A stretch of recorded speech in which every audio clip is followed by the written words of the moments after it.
सारण में संगमरमर की घोड़े पर सवार चंद्रसेन की प्रतिमा है। इसके आगे 5 स्त्रियां खड़ी है जो 5 सतियां हैं। यह मारवाड़ के शासक चंद्रसेन की पत्नियां हैं। ये थी पुंग देवी, मेघा, जगीसा, सौभाग्य देवी, कनकावती। चंद्रसेन को भूला बिसरा राजा, मारवाड़ का प्रताप, महाराणा प्रताप का अग्रगामी भी कहा जाता है। मालदेव व स्वरूप दे के पुत्र चंद्रसेन, जिसका जन्म 31 जुलाई 1541 ईस्वी को हुआ था, इसके बड़े भाई राम सिंह व उदय सिंह थे।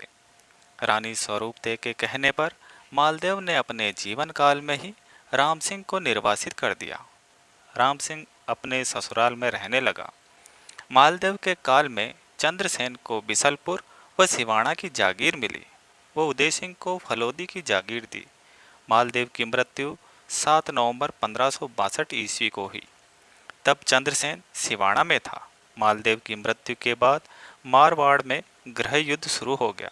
सामंतों के विरोध के कारण राज्याभिषेक चंद्रसेन का 31 दिसंबर 1562 ईस्वी को हुआ। इसी बीच मुगल सेनापति मीर जहां ने जालोर पर अधिकार कर लिया। शासक बनने के कुछ समय बाद चंद्रसेन ने आवेश में एक नौकर की हत्या कर दी।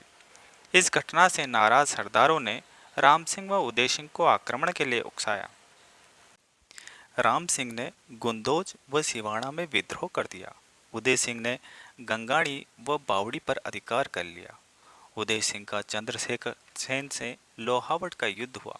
चंद्रसेन घोड़े से गिर गया। चंद्रसेन के साथी बचा कर ले गए। उदय सिंह के सहयोगी सरदार मारे गए। राम सिंह व चंद्रसेन के बीच नाडोल का युद्ध हुआ। राम सिंह हारकर अजमेर सूबेदार हुसैन कुली खां की शरण में चला गया। हुसैन कुली खां सेना सहित राम सिंह के साथ मारवाड़ में आया। सरदारों ने दोनों भाइयों को समझाया। संधि हुई और राम सिंह को सोजत परगना दे दिया गया। 1 वर्ष बाद राम सिंह अकबर की अधीनता स्वीकार कर लेता है। अकबर ने हुसैन कुली खां के नेतृत्व में सेना जोधपुर भेजता है। 8 माह तक मेहरानगढ़ दुर्ग का घेरा चलता है। दुर्ग में रसद की कमी होने से चंद्रसेन किला छोड़ करके भद्राजूण आ जाते हैं। मेहरानगढ़ दुर्ग पर मुगलों का अधिकार हो जाता है। भद्राजूण से चंद्रसेन 9 वर्ष तक शासन चलाता है। नागौर, मेड़ता, अजमेर, चित्तौड़, रणथंभौर पर 1569 तक अकबर की अधीनता स्वीकार कर चुके थे। तब 1570 में अकबर अजमेर आता है। 3 नवंबर 1570 को नागौर पहुंचता है। नागौर में एक दरबार का आयोजन में अकाल के समय एक शुक्र तालाब के निर्माण का आदेश देता है। इस दरबार में चंद्रसेन अपने पुत्र को अकबर के दरबार में छोड़कर भद्राजूण आ जाता है। नागौर दरबार में राम सिंह व उदय सिंह भी थे। भाई उदय सिंह को अकबर जोधपुर शासक घोषित कर देता है। वह अजमेर सूबेदार खाने कला को सेना सहित भद्राजूण भेजता है। चंद्रसेन युद्ध की स्थिति में नहीं था। चंद्रसेन मुगल घेरे से बच करके सिवाना पहुंचता है। सिवाना से शासन करते हुए चंद्रसेन 4 वर्ष तक जेतारण व अजमेर सूबों को लूटता है। भद्राजूण, जो जालोर जिले में है, मुगलों के कब्जे में आने पर सिवाना, जो बाड़मेर जिले में है, चंद्रसेन की राजधानी बनती है। सिवाना से छापामार युद्ध नीति से चंद्रसेन ने अजमेर, जेतारण, जोधपुर के मुगल सूबों को लूटा।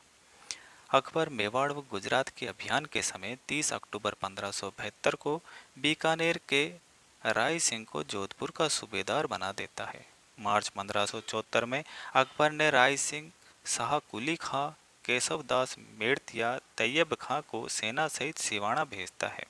सेना ने सोजत पर अधिकार कर राम सिंह के पुत्र कल्ला को हराया। सोजत पर मुगलों का कब्जा हो जाता है।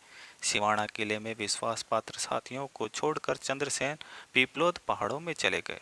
मुगल सेना पर आक्रमण कर चंद्रसेन रसद सामग्री लूटते हैं। 1574-75 में जलाल खां सैयद अहमद हासिम सिमाल खां के साथ सेना सहित चंद्रसेन से युद्ध करता है, जिसमें चंद्रसेन की सहायता देवीदास ने की। जलाल खां इसमें मारा जाता है। 1575-76 में शहबाज खां भद्राजूण आता है। इसने देवकोर व दुनाड़ा पर कब्जा कर लेता है। वो सिवाना को घेर करके अधिकार कर लेता है। चंद्रसेन सिवाना किले की रक्षा सेनापति राठौड़ पत्ता को सौंपकर पीपलोद व काणूजा पहाड़ियों में चले जाते हैं। चंद्रसेन मेवाड़ पहुंचते हैं। पोखरण में चंद्रसेन का किलेदार आनंदराम पंचोली था। जैसलमेर रावण हरराय ने पोखरण पर 1576 में आक्रमण कर दिया। 4 माह पोखरण किले को घेरे रखा। फिर इनमें संधि हुई। हरराय ने चंद्रसेन को 1 लाख फह दिए। कर्ज देता है, बदले में पोखरण भाटी शासकों को मिलेगा। कर्जा चुकाने पर चंद्रसेन को पोखरण वापस कर दिया जाएगा। मेवाड़ से चंद्रसेन सिरोही गया, जहां पर 1.5 वर्ष तक रहे। वहां से डूंगरपुर, बांसवाड़ा और अजमेर गए। सोजत पर अकबर ने खालसा कर लगा दिया। इससे नाराज सरदारों ने चंद्रसेन को आमंत्रण भेजा। चंद्रसेन ने सोजत के पास डेरा डाला। जुलाई 1579 में सोजत पर कब्जा कर लेता है चंद्रसेन। वह अजमेर सूबे पर तेज आक्रमण भी करता है। वह सरवाड़ व मुगल थाने को लूटकर अपने अधिकार में करता है। 1580 में अकबर ने पायंदा मोहम्मद खां के नेतृत्व में सेना चंद्रसेन से युद्ध के लिए भेजता है। चंद्रसेन असफल होकर सहारण पहाड़ों में चला जाता है। सहारण पहाड़ों में मारवाड़ के सारे सरदार एकत्रित होते हैं, परंतु राठौड़ बेरीसाल नहीं आता।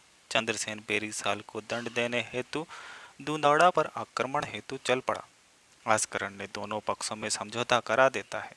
तब 7 जुलाई 1580 को सोजत पर हमला कर अधिकार कर लेता है चंद्रसेन। चंद्रसेन ने सारण के पर्वतों पाली में सिंचियाई स्थान पर अपना निवास बनाता है। राठौड़ बेरीसाल के आग्रह पर राव चंद्रसेन ने बेरीसाल के यहाँ भोजन किया। लौटते ही सारण से 11 जनवरी 1581 ईस्वी को 39 वर्ष की आयु में विष के कारण चंद्रसेन की मृत्यु हो जाती है। समकालीन कवि दुर्सा आड़ा की डेंगल भाषा में पंक्ति है: अणदतिया तूरी उजला असमर, चाकर रहन न डीगियो चित, सारा हिंदू कार तणे सिर पाताल ने चंद्रसेन परिणीत।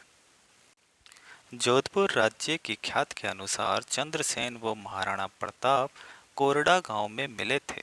महाराणा प्रताप की बहन चंदा, जिसे सूरज देवी के नाम से जानते हैं, चंद्रसेन की पत्नी थी। वह आस्करण की मां थी।